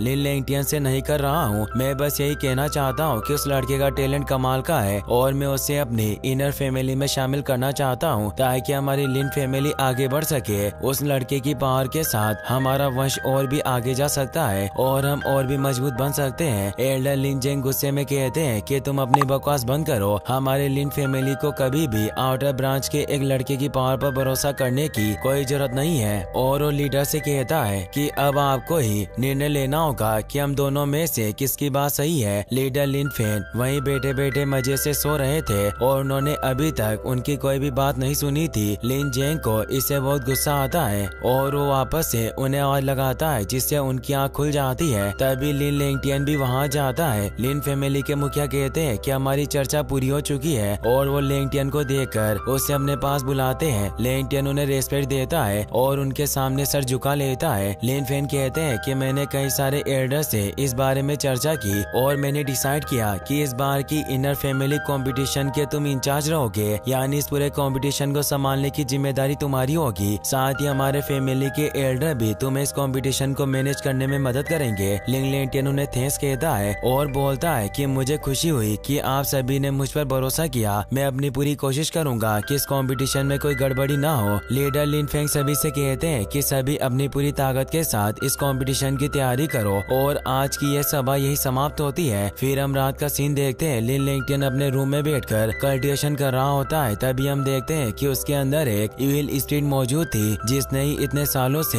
लिन लेंटियन को पावरफुल बनने में मदद की थी। वो इविल स्पिरिट लिन लेंटियन से कहता है कि मुझे वो लिंडोंग नाम का लड़का काफी अजीब लगता है, तुम्हें उसे मारना होगा। लेंटियन कहता है कि लिंडोंग एक मामूली चींटी के अलावा और कुछ नहीं है, हमें उसे डरने की कोई जरूरत नहीं है। इविल स्पिरिट कहता है कि उस लड़के में कुछ खास बात तो जरूर है, मैं उसे हराने के लिए तुम्हें अपनी शक्ति उधार दूंगा जिससे तुम उसे मार पाओगे। लेंटियन को इससे गुस्सा आता है, वो उसे चुप रहने को कहता है और बोलता है कि क्या तुम मुझे इतना कमजोर समझते हो, मुझे तुम्हारी पावर की कोई जरूरत नहीं है, मैं उस लड़के को अपनी पावर से मार सकता हूँ। तो इविल स्पिरिट उसे दर्द पहुँचाने लगता है और कहता है कि तुम भूल रहे हो कि अभी तक तुम्हारा रुतबा और जो पावर तुम्हारे पास है वो तुम्हारे पास कभी नहीं होती अगर मैंने तुम्हारी पावर बढ़ाने में मदद नहीं की होती। इसीलिए जो कुछ भी तुम्हारे पास है वो सब मेरी बदौलत है, तुम्हें मेरे ऑर्डर मानने होंगे, तुम मेरी पावर के बिना कुछ भी नहीं हो। तभी एक सैनिक बाहर आ जाता है जो लेंटियन को बाहर बुलाने लगता है और कहता है कि एल्डर लिन जेंग आपसे मिलने आए हैं। लेंटियन उस इविल स्पिरिट के हमले से काफी कमजोर हो गया था, इसीलिए उसे जवाब नहीं देता। तो सैनिक दोबारा उसे बाहर आने को कहता है। लेंटियन उसे कहता है कि तुम जाओ, मैं आ रहा हूँ। अब वो नॉर्मल होकर बाहर आता है जहाँ एल्डर जेंग उसका इंतजार कर रहा था। लेंटियन कहता है कि अंकल जेंग आप इतनी रात को मुझसे मिलने क्यों आए, क्या कुछ प्रॉब्लम है? एल्डर लिन जेंग कहता है कि हमारे सेक्ट लीडर ने घोषणा की कि इस बार के इनर कंपटीशन की सारी जिम्मेदारी तुम्हारे ऊपर है, इसीलिए मैं बस ये पूछना चाहता था कि क्या तुमने इस क्लैन कंपटीशन के लिए कोई योजना बनाई है? मैं अकेला नहीं हूँ जो इस बात को लेकर चिंतित हूँ, बाकी सभी एल्डर भी ये जानना चाहते हैं कि इस क्लैन कंपटीशन के बारे में आपने क्या प्लान किया है। लेंटियन कहता है कि मैं बस ये चाहता हूँ कि इस क्लैन कंपटीशन से हमारे इनर लिन फैमिली के स्टूडेंट को ज्यादा से ज्यादा फायदा हो। मुझे उन आउटर ब्रांच के स्टूडेंट पर काफी गुस्सा आता है। लिन जेंग हंसने लग जाता है और कहता है कि आप हमेशा अपने फैमिली के भले के बारे में ही सोचते हो, पर आज बोर्ड रूम में वो बुरा एल्डर लिन मो उस लड़के लिंडोंग की बहुत तारीफ कर रहा था। वो उस लड़के को तुम्हारे जितना ही एक्स्ट्रा ऑर्डिनरी समझता है, इसीलिए उसकी तुलना तुम्हारे साथ कर रहा था। साथ ही वो चाहता है कि वो लिंडोंग की ब्रांच भी हमारी इनर फैमिली में शामिल हो जाए और हमारे लीडर लिन फेन भी बहुत बूढ़े हो चुके हैं और मुझे उनकी सोच बहुत ही नीचे दर्जे की लगती है, इसीलिए मेरे हिसाब से लिन फैमिली की सारी उम्मीदें अभी भी तुम्हारे ऊपर ही टिकी हुई है। लेंटियन कहता है कि मैं व्यक्तिगत रूप से लिंडोंग से मिला हूँ, उस लड़के की पावर हमारे इस इनर अकादमी में कुछ भी नहीं है, पर वो बहुत ज्यादा एरोगेंट है, उसने बार बार मेरे और कबीले के ऑर्डर की अवहेलना करने का साहस किया। एल्डर लिन फेंग को इससे गुस्सा आता है और वो पूछता है कि वो लड़का कौन सी लिन ब्रांच से है जो इस तरह एरोगेंट होने का साहस कर रहा है। तो बताता है कि वो यान चेंग ब्रांच से है। लिन जेंग कहता है कि उस यान चेंग ब्रांच का लीडर लिन जेन तियान है। मुझे उम्मीद नहीं है कि उस बूढ़े ने लिंडोंग को अपनी बेकार चीजों से इतना आगे बढ़ाया है। लेंटियन कहता है कि आप उन्हें पहले से जानते हो, तो इस कंपटीशन के दौरान आपको उनका अच्छे से मनोरंजन करना चाहिए। लिन जेंग हंसते हुए कहता है कि मैं समझ गया कि मुझे क्या करना है, मैं उनका बहुत अच्छे से स्वागत करूंगा। लेंटियन भी हंसने लगता है। फिर अब हम हिडन पपेट सेक्ट के हेडक्वार्टर का सीन देखते हैं जहाँ एल्डर माई पहुँच गया था क्योंकि वो डेवरिंग सोल सिंबल के पीछे था और उसने हिडन पपेट सेक्ट के बहुत से लोगों को मार दिया। टेंगले भी उससे लड़ते हुए काफी घायल हो गया था। वो उससे पूछता है कि तुम कौन हो, तुमने मेरे इतने सारे लोगों को क्यों मारा, तुम यहाँ क्या लेने आए हो, क्या तुम मेरे सेट को बर्बाद करना चाहते हो। माही हंसते हुए कहता है कि आज की युवा पीढ़ी सचमुच बहुत नादान है और तुम्हारे पास जरा सी भी क्षमता नहीं है। और वो टेंगले को अपनी मेंटल पावर से पकड़ लेता है और वो कहता है कि मुझे वो एंशिएंट ट्रेजर चाहिए जो तुम लोगों ने छिपा कर रखा है। टेंगले कहता है कि हमारे पास नहीं है, उसे लिंडोंग नाम के लड़के ने हमसे छीन लिया। माही पूछता है कि वो लड़का अब कहाँ है। टेंगले बताता है कि मैं सिर्फ इतना जानता हूँ कि उस लड़के ने दावांग काउंटी को छोड़ दिया और वो यहाँ से बहुत दूर चला गया होगा। तो माही उसे नीचे फेंक देता है और अपनी पावर से उन सभी को मार डालता है। अब वो लिंडोंग को ढूंढने के लिए निकल जाता है। वही हम लिंडोंग को देखते हैं जिसे उस ग्रेट सन थंडर बॉडी की प्रैक्टिस करते हुए 2 महीने गुजर गए थे और अभी भी वो उसे रिफाइन करने में लगा हुआ था। तभी उसकी बॉडी में से तेज लाइटनिंग निकलती है जिससे आसमान में भी बिजली गिरने लगती है। लिंडोंग ने अब सक्सेसफुली ग्रेट सन थंडर बॉडी के फाइनल स्टेज पर पहुंच गया था। डियाओ और जियोयान भी उसके पास आ जाते हैं। डियाओ खुश हुआ कहता है कि तुम कामयाब हुए। लिंडोंग कहता है कि अब ग्रेट सन थंडर बॉडी के फाइनल स्टेज में पहुंचने की वजह से मेरी बॉडी काफी स्ट्रॉन्ग हो चुकी है और मेरी स्पीड भी काफी ज्यादा बढ़ चुकी है। डियाओ कहता है कि इससे कोई फर्क नहीं पड़ता क्योंकि ये सिर्फ एक फिजिकल ट्रेनिंग मेथड है, पर फिर भी इस ग्रेटियान डायनेस्टी में तुम्हारा कोई भी मुकाबला नहीं कर सकता। लिंडोंग खुश हुआ कहता है कि तुमने सही कहा और वो पूछता है कि मुझे यहाँ प्रैक्टिस करते हुए कितना वक्त हो गया। डियाओ कहता है कि तुम्हें लगभग 2 महीने गुजर गए। लिंडोंग इससे हैरान होता है और कहता है कि लिन फैमिली कंपटीशन शुरू होने में बहुत कम वक्त बचा है, मुझे जल्दी यहाँ से निकलना होगा वरना हम वक्त पर नहीं पहुँच पाएंगे। और वो जियोयान पर बैठकर वहाँ से निकलने लगता है, पर तभी डियाओ को कुछ अजीब सा एहसास होता है और वो कहता है कि शायद कोई हमारी तरफ बढ़ रहा है। लिंडोंग पूछता है कि वो पर्सन कितना स्ट्रॉन्ग है। डियाओ कहता है कि मैं उसकी पावर का अंदाजा नहीं लगा सकता, उसने जानबूझकर अपने ओरा को छिपाया हुआ होगा। मुझे इस बात का डर है कि जो यहाँ आ रहा है वो कोई बुरा इंसान ना हो। तभी हम देखते हैं कि वो माही होता है जिसने उनकी लोकेशन का पता लगा लिया था और वो चुपचाप उन पर हमला करना चाहता था, पर उसे एहसास है कि लिंडोंग तेजी से आगे बढ़ रहा है। इससे वो हैरान हुआ सोचता है कि जरूर लिंडोंग को मेरे बारे में पता चल गया होगा और वो हंसते हुए कहता है कि अगर उसे पता चल ही चुका है तो मुझे अब छुपकर काम करने की कोई जरूरत नहीं है। और वो तेजी से आगे बढ़ने लग जाता है। लिंडोंग जियोयान पर बैठकर तेजी से आगे बढ़ने लग जाता है, पर तभी उसे माई का ऑरा महसूस होता है जिससे वो परेशान हो जाता है। डियाओ भी उसे महसूस कर पाता है और वो लिंडोंग को बताता है कि तुमने अभी जिस ऑरा को महसूस किया वो निर्वाणा रियल्म के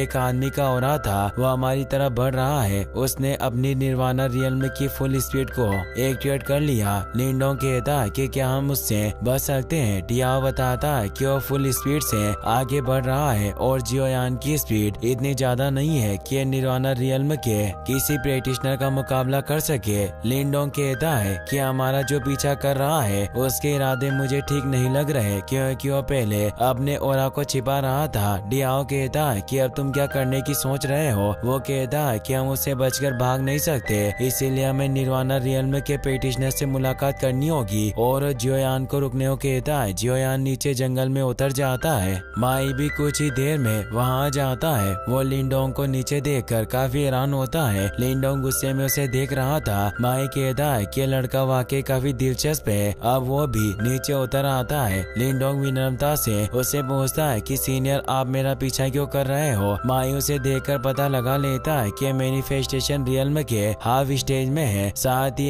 एक हाई लेवल मेंटल मास्टर है। और वो लिंडोंग से कहता है कि तुम्हारी पावर को देखकर लग रहा है कि तुम वास्तव में एक यंग जीनियस हो, तुम जरूर लिंडोंग होंगे। लिंडोंग उसे तारीफ करने के लिए थैंक्स कहता है और पूछता है कि आप मेरा पीछा क्यों कर रहे हो। माई उसे बताता है कि मैं डेओरिंग एशियन सिंबल के पीछे हूँ। लिंडोंग नाटक करता है और ईरानी से पूछता है कि ये डेओरिंग एशियन सिंबल क्या है, मैंने कभी इसके बारे में नहीं सुना। माई कहता है कि लड़के तुम मुझे बेवकूफ नहीं बना सकते, मैं अपनी पावर से तुम्हारी डाइट जांच कर सकता हूँ कि तुम्हारे पास डेओरिंग एशियन सिंबल है या नहीं। और अपनी पावर से लिंडोंग की पूरी बॉडी को चेक करने लग जाता है। लिंडोंग का तेलिस्मान स्टोन भी ग्लो करने लगता है, पर लिंडोंग अपनी हथेली को बंद कर लेता है जिससे माई उस तेलिस्मान स्टोन को नहीं देख पाता। और लिंडोंग से कहता है कि तुम हिलो मत वरना तुम्हें बहुत ज्यादा दर्द होगा, क्योंकि अगर मैं अपने पावर को कंट्रोल नहीं कर पाया तो तुम पर इसका बहुत बुरा असर पड़ सकता है। लिंडोंग ने अपने डेओरिंग एशियन सिंबल को भी छिपा लिया था, इसीलिए माई को उसकी बॉडी में एशियन सिंबल का कोई निशान नजर नहीं आता। इससे वो हैरान होता है और वो कहता है कि वाकई इस लड़के के पास एंशिएंट सिंबल नहीं है। लिंडोंग कहता है कि सीनियर, मैंने आपको पहले ही कहा था कि मैंने कभी डेओरिंग एंशिएंट सिंबल के बारे में नहीं सुना और मुझे आज आपके मुंह से ही पता चला कि इस दुनिया में एंशिएंट सिंबल भी मौजूद होते हैं। माई सोचता है कि पहले मुझे हिडन पपेट सेट के पास से डेओरिंग एंशिएंट सिंबल की पावर फ्लक्चुएशन महसूस हो रही थी। हो सकता है कि लड़का मुझसे कुछ छिपा रहा हो और वो लिंडोंग से कहता है कि लड़के, तुम्हें मेरे साथ चलना होगा। लिंडोंग कहता है कि सीनियर, अभी मुझे कुछ इम्पोर्टेंट मामलों पर ध्यान देना है, इसीलिए मैं आपके साथ नहीं चल सकता। माई कहता है कि मैंने तुमसे तुम्हारी सहमति नहीं मांगी, अगर तुम साथ चलने को तैयार नहीं हो तो मैं जबरदस्ती तुम्हें अपने साथ लेकर जाऊंगा। और अपनी पावर को एक्टिवेट करके लिंडोंग पर हमला करने लगता है। लिंडोंग अपनी सन थंडर बॉडी के अटैक से उसके हमले को रोकने की कोशिश करता है, पर इससे वो दूर चला जाता है। माई उसके पास आकर कहता है कि तुम्हारी ये बॉडी ट्रेनिंग टेक्निक वाकई काफी कमाल की है, पर तुम एक निर्वाणा रियल्म के प्रैक्टिशनर का सामना नहीं कर सकते। लिंडोंग गुस्से से उसकी तरफ देखता है, पर माई उसे अपने एक फॉर्मेशन में फंसा देता है और कहता है कि लड़के, तुम्हारी ताकत शायद इस ग्रेट यान डायनेस्टी में काफी अच्छी है, लेकिन मेरे लिए तुम्हारी पावर काफी मामूली है। और अब वो अपने फॉर्मेशन केस में लिंडोंग को कैद करने लगता है। लिंडोंग को काफी गुस्सा आ रहा था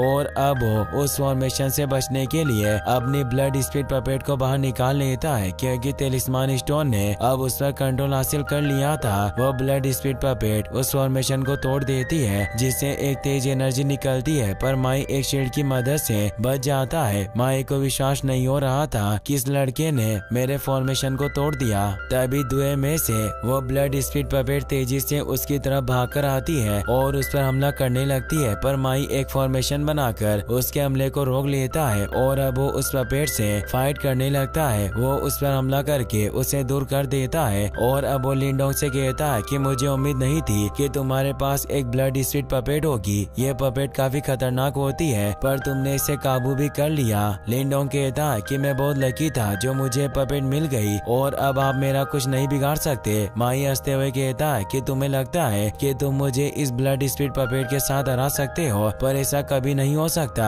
मैंने कई सालों तक कल्टिवेशन की है। लिंडोंग अपनी ब्लड स्पिरिट पपेट को मेंटल पावर की मदद से अटैक करने का ऑर्डर देता है। वो पपेट तेजी से माई पर हमला करने जाती है, पर माई अपनी टेलीपोर्टेशन टेक्निक की मदद से बच जाता है। वो पपेट वापस से उस पर हमला करने के लिए आगे बढ़ रही थी। वो एक फॉर्मेशन की मदद से उस पर हमला करने लगता है। उन दोनों के बीच काफी अच्छी फाइट चल रही थी। दोनों ही एक दूसरे से जीत नहीं पा रहे थे। डियाओ लिंडोंग को बताता है कि अगर ये ब्लड स्पिरिट पपेट अपनी पूरी पावर के साथ ऐसे ही लड़ती रही तो ये तुम्हारे कंट्रोल से बाहर हो जाएगी। तुम्हें बचने का कोई दूसरा तरीका खोजना होगा। लिंडोंग कहता है कि इस बूढ़े की पावर वाकई काफी कमाल की है, मैं फाइट करके इसे जीत नहीं सकता, इसीलिए मुझे चालाकी से काम लेना होगा। लिंडोंग एक डेओरिंग पावर की मदद से एक फेक मेंटल सिंबल बनाता है। माई उस स्पिरिट ब्लड पपेट से फाइट कर रहा था और लिंडोंग के उस मेंटल सिंबल को देखकर सोचता है कि वही डेओरिंग एशियंट सिंबल होगा और वो तेजी से लिंडोंग पर हमला करके उसे दूर कर देता है और उस मेंटल सिंबल को ले लेता है और बहुत खुश होता है।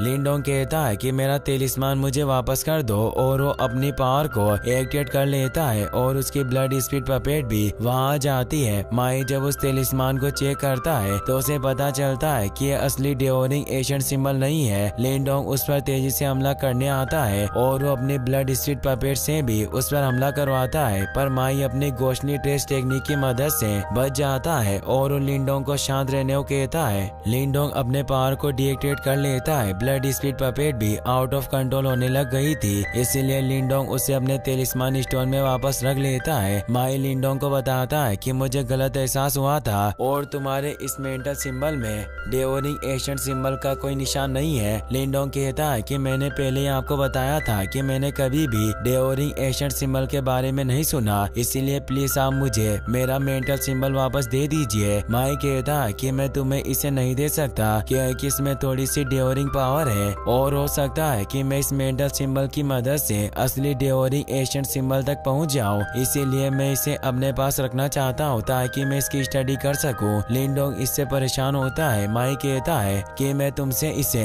फ्री में नहीं लूंगा, मैं तुम्हें इसके रिप्लेसमेंट के तौर पर एक टेक्निक दूंगा और वो अपने पास से एक टेक्निक को निकाल कर लिंडोंग को दे देता है। लिंडोंग उस टेक्निक को देख देखकर हैरान रह जाता है क्योंकि वो wondering foot steps 4A1 technique थी। माई बताता है कि क्रिएशन लेवल की मार्शल आर्ट टेक्निक है और तुम जानते हो कि इस क्रिएशन लेवल के मार्शल आर्ट टेक्निक की कीमत कितनी ज्यादा होती है, इसीलिए टेक्निक तुम्हारे इस मेंटल सिंबल के बदले में काफी होगी। लिंडोंग उसकी बात मान लेता है और कहता है कि आप मेरा सिंबल रख सकते हो और अब वो वहाँ से निकल जाता है। माई काफी निराश हुआ सोचता है कि मैंने काफी लंबे समय से इस लिंडोंग का पीछा किया और मुझे डिओरिंग का सिर्फ एक कॉपी मेंटल सिंबल मिला, पर अभी कम से कम मेरे पास एक क्लू है जिससे मैं डिओरिंग एस्टर सिंबल को ढूंढ सकता हूँ। अगर मेरे पास डिओरिंग एस्टर सिंबल हुआ तो मैं इस पूरी दुनिया पर आसानी से राज कर सकता हूँ। पर तभी वहाँ किंग जू आ जाती है। माई इससे काफी डर जाता है कि यहाँ यंग प्रेसिडेंट आ गई क्योंकि वो झूठ बोलकर यहाँ आया था। वही हम लिंडोंग को देखते हैं जो तेजी से जियोयान पर बैठकर लिन सिटी की तरफ बढ़ रहा होता है। डियाओ कहता है कि तुमने अपने तेलिस्मान की मदद से उस बूढ़े कमीने को चकमा दे दिया। लिंडोंग मुस्कुराते हुए कहता है कि मैं नहीं जानता था कि वो मेरे ट्रैप में फंस जाएगा, मैं बस उस समय जुआ खेल रहा था और इससे मुझे काफी फायदा हुआ।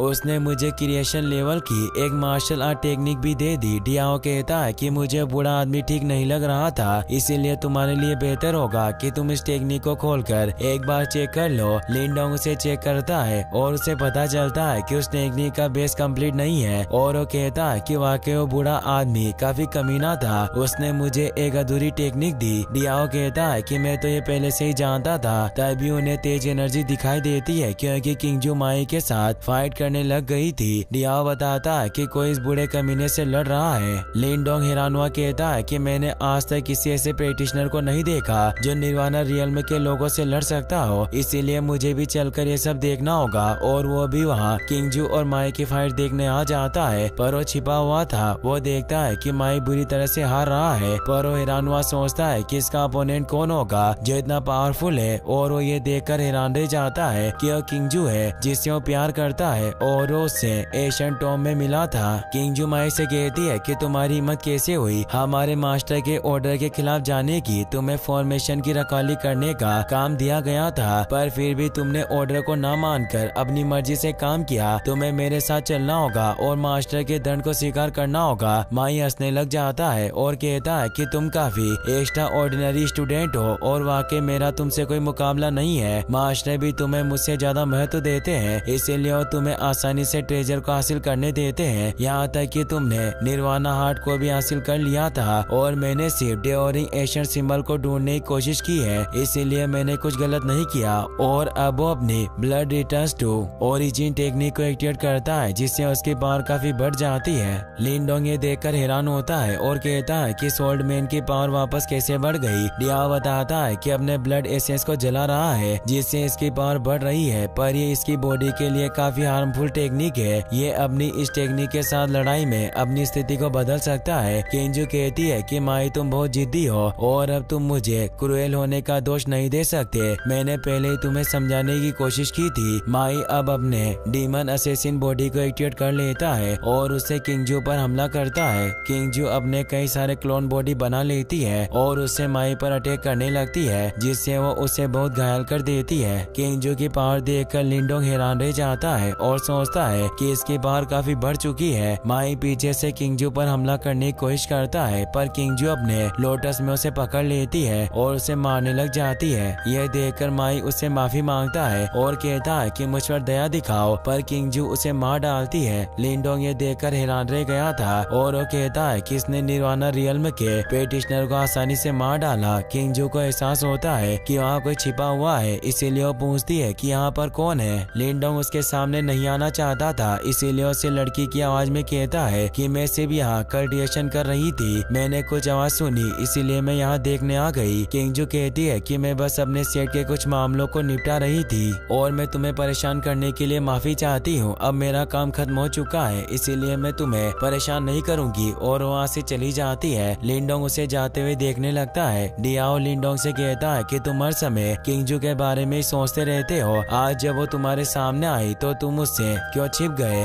लिंडोंग को याद आता है कि पिछली मुलाकात के वक्त किंगजू ने उसे कहा था कि अगली बार जब हम मिलेंगे मुझे उम्मीद है कि तुम इतने कमजोर नहीं रहोगे, इसीलिए लिंडोंग पावरफुल बनकर ही उससे मिलना चाहता था। और वो डियाओ से कहता है कि अभी उससे मिलने का समय दूर है, मैं सोच रहा था था कि मैं इन 2 सालों में बहुत पावरफुल बन गया हूँ, पर किंगजू के सामने अभी भी मेरी पावर बहुत कम है। डियाओ कहता है कि तुम्हें निराश होने की कोई जरूरत नहीं है। मुझे लगता है कि किंगजू के पीछे किसी स्ट्रॉन्ग सेट का हाथ है और इसमें कोई संदेह नहीं है कि तुम वर्तमान में उसकी तुलना नहीं कर सकते, पर तुम्हें ज्यादा घबराने की कोई जरूरत नहीं है क्योंकि अब तुम डेओरिंग एशियन सिंबल के मालिक हो। इसीलिए मुझे पूरा विश्वास है कि एक दिन तुम इस पूरे तियानजुआन कॉन्टिनेंट पर काफी फेमस हो जाओगे। लिनडोंग किंगजू को देखने लगता है और कहता है कि तुमने सही कहा, पहले मुझे खुद को अपने लिन कबीले के बीच साबित करना होगा और लिन कंपटीशन जल्दी शुरू होने वाला है और लिन सिटी की तरफ निकल जाता है। वहीं हम लिन सिटी का सीन देखते हैं जहां अरीना में लिन फैमिली की सभी ब्रांच के लोग इकट्ठा हो गए थे। लैंगटियन अब लिन फैमिली के डुएल बैटल को स्टार्ट करता है। लिन सिटी का सीन देखते हैं जहां अरीना में सभी लिन फैमिली की आउटर ब्रांच के लोग मौजूद थे और आज लिन फैमिली के आउटर और इनर ब्रांच के स्टूडेंट के बीच डुएल बैटल स्टार्ट हो गया था।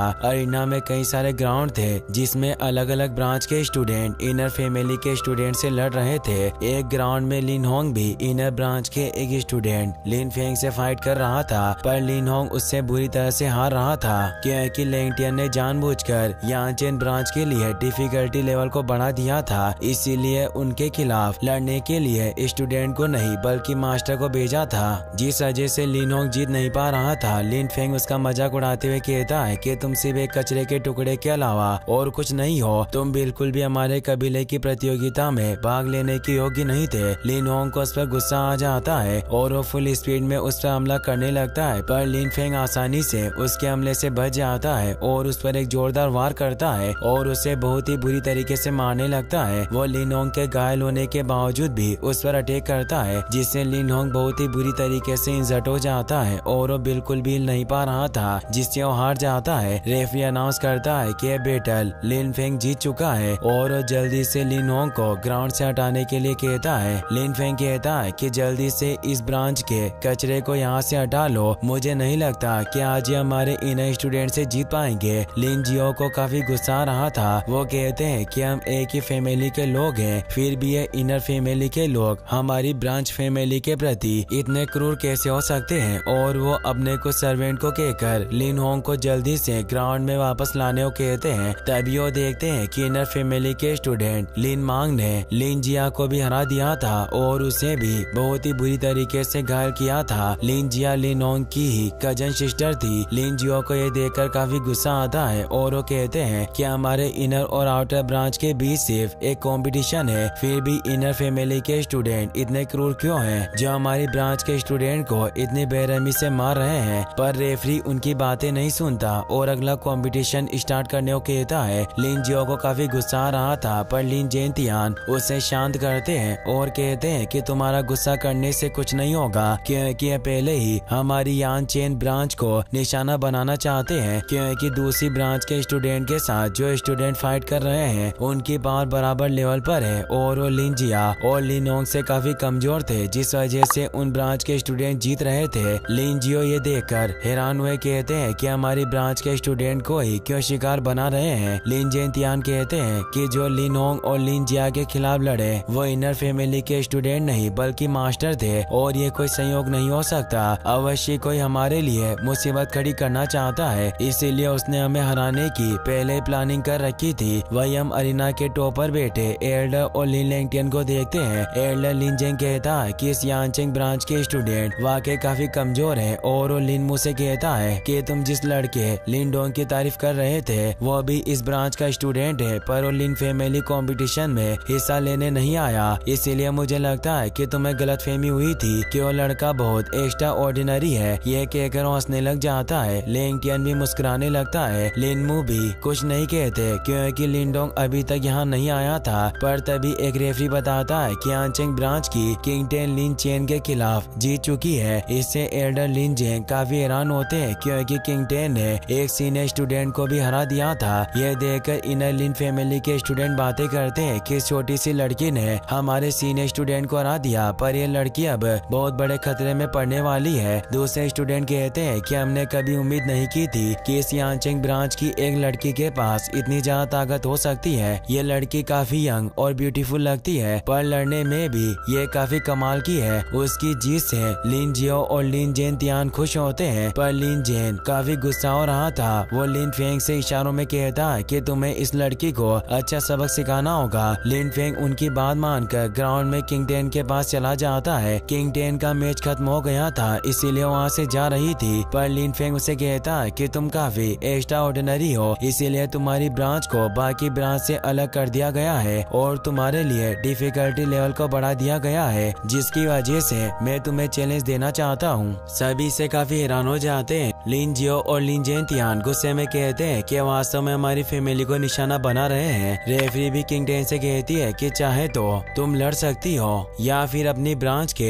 किसी दूसरे स्टूडेंट को लड़ने के लिए भेज सकती हो, लेकिन अगर तुमने इस चैलेंज को एक्सेप्ट नहीं किया तो तुम्हारी यांचिंग फैमिली लिन फैमिली से अलग हो जाएगी और तुम्हारा लिन फैमिली से कोई कनेक्शन नहीं रहेगा। किंग टेन इससे परेशान हो जाती है। लिन फेंग उसे कहता है कि मैं तुम्हें सलाह देता हूँ कि तुम्हें हार मान लेनी चाहिए, वरना तुम्हारा हाल भी अपनी ब्रांच के उन दो घायल स्टूडेंट की तरह हो जाएगा। किंग टेन इससे काफी गुस्सा होती है। लिन जेंग और लेंग टियन ये देखकर मुस्कुरा रहे थे। लिन मू लिन जेंग से कहते हैं कि तुमने यांचिंग ब्रांच को बाकी की ब्रांच से अलग कर दिया है और उनसे लड़ने के लिए पावरफुल स्टूडेंट को भेज रहे हो, क्या यह अनुचित नहीं है? लिन जेंग कहता है कि किसी को चैलेंज करना यह हमारे रूल में शामिल है, इसीलिए मेरे स्टूडेंट ने कोई रूल नहीं तोड़ा और नियम के अनुसार भी हम गलत नहीं है। लेंग टियन भी लिन मू से कहता है कि आपको इस यांचिंग ब्रांच को लेकर इतना परेशान नहीं होना चाहिए। मुझे लगता है कि आप इस यांचिंग फैमिली के अलग होने से लेकर बहुत चिंतित हो रहे हो। लिन मू को उन दोनों पर गुस्सा आता है, पर वो कुछ नहीं कर सकते थे क्योंकि लेंग टियन ही इस कंपटीशन का इंचार्ज था। किंग टेन के पास अब कोई रास्ता नहीं होता क्योंकि वो जानती थी कि अगर उसने लड़ाई के लिए किसी दूसरे को भेजा तो लिन फेंग का सामना नहीं कर पाएंगे, इसीलिए वो चैलेंज को एक्सेप्ट कर लेती है। रेफरी अब मैच को शुरू करने को कहता है। दूसरी ब्रांच के स्टूडेंट बातें करते हैं कि इस छोटी लड़की में वास्तव में काफी साहस है, पर इस यांचिन ब्रांच को बाकी ब्रांच से अलग कर दिया है, इसीलिए ये वाकई काफी नुकसान में रहने वाले हैं। लिन फेंग इनर लिन फैमिली का एक मास्टर है, क्या वाकई इस यांचिन ब्रांच की लिन फैमिली के साथ कोई दुश्मनी है जो ये इनके साथ इतनी सख्ती से पेश आ रहे थे? लिन जियो और लिन लेंगटियन भी काफी परेशान होते हैं कि किंग टेन ने लिन फेंग का चैलेंज एक्सेप्ट कर लिया क्योंकि लिन फेंग इनर लिन फैमिली का काफी स्ट्रॉन्ग पर्सन था जिसने क्यू क्रिएशन रियल्म में काफी बड़ी सफलता हासिल की थी। इसीलिए लिन जियो कहते हैं कि किंग टेन का इससे कोई मुकाबला नहीं है और अभी तक लिन डोंग भी यहाँ नहीं आया। लिन फेंग भी हंस रहा था। वो कहता है कि लड़की तुम में वाकई काफी साहस है। किंग टेन उससे लड़ने के लिए तैयार हो जाती है। लिन फेंग उस पर हमला करने आता है, पर किंग टेन अपने हाथों से उसके हमले को रोक लेती है और अपनी आइस पावर से उसकी बॉडी को फ्रीज करने लगती है, जिससे लिन फेंग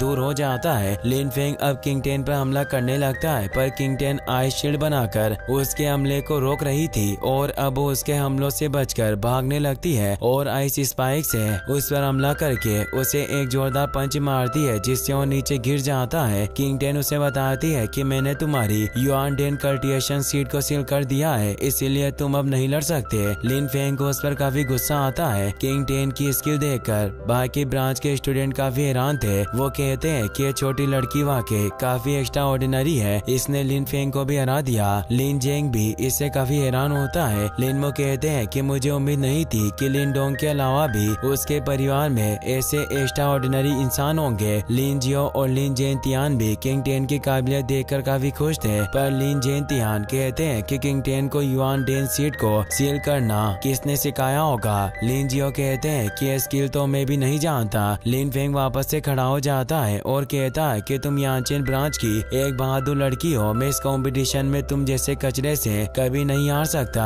और अब वो एक पिल को निकाल कर उसे खा लेता है, जिससे उसकी पावर काफी बढ़ जाती है और वो किंग टेन की लगाई हुई सील को भी हटा देता है। किंग टेन उसे कहती है कि तुमने अपनी कल्टिवेशन को बढ़ाने के लिए एक एलिक्सिर पिल का इस्तेमाल किया, ये रूल के खिलाफ है। लिन फेंग कहता है कि मैंने पिल खाई पर किसी ने नहीं देखा, तो किंग टेन रेफरी से कहती है किसने रूल तोड़े हैं और एक एलिक्सिर पिल खाई, पर रेफरी भी लिन फेंग की तरफ था। वो कहता है कि लिन फेंग ने कोई रूल नहीं तोड़े और तुम इस पर झूठा इल्जाम लगा रही हो और फाइट को जारी रखने को कहते हैं। लिन फेंग अब तेजी से किंग टेन पर हमला करने लग जाता है। किंग टेन को उन पर काफी गुस्सा आ रहा था, पर लिन फेंग की पावर अब पहले से ज्यादा बढ़ चुकी थी, जिससे किंग टेन उसे रोक नहीं पा रही थी और वो किंग टेन पर एक पावरफुल अटैक करके उसे दूर कर देता है। किसी को पता नहीं था कि लिन फेंग ने एक पिल खाई है, जिससे लिन जियो भी हैरान थे कि अचानक इस लिन फेंग की पावर कैसे बढ़ गई। लिन फेंग अब किंग टेन को घायल करने के लिए लिन फैमिली के एक सीक्रेट मार्शल आर्ट को एक्टिवेट कर लेता है, जो फायर पाम टेक्निक थी। तभी किंग टेन को एहसास होता है कि लिन डोंग वहां आ रहा है। लिन फेंग तेजी से किंग टेन पर हमला करने के लिए आगे बढ़ता है, पर तभी लिन डोंग जियोयान के साथ वहां जाता है और उसके हमले को रोक लेता है। लिन फेंग कहता है कि तुम कौन हो